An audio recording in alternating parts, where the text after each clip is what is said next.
Hello, and welcome to my Jeep Automotive channel.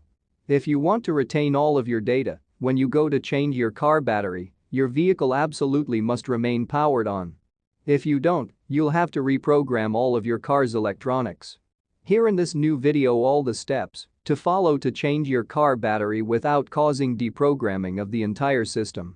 Feel free to subscribe if you're new and like the video. Step 1. Switch off the car. The principle is rather simple. In order to ensure the power supply of the various electronic devices, when the used battery is removed, a 9-volt battery should be used. Indeed, this battery will take over from the power supply and thus preserve your data. Comment on the go?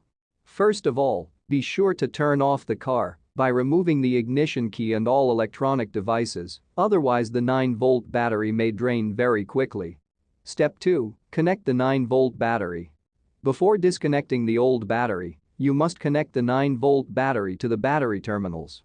Be careful not to invert the electrical charges. You must connect the most of the battery to the most of the battery and the least to the least. You can use tape or tape to keep the files in contact properly.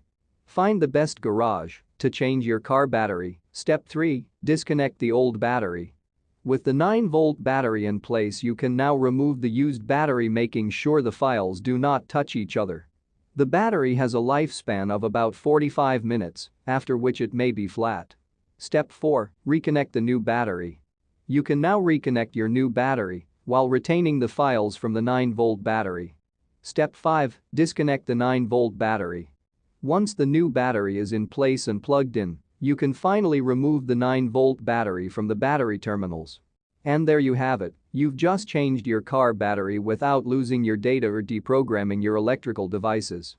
Good to know, there are also backup boxes sold for €10 in car centers, which plug directly into the cigarette lighter. This box allows you to power the equipment while you change the battery. There you go. You now know how to change your car battery without losing all the data related to your electronic equipment.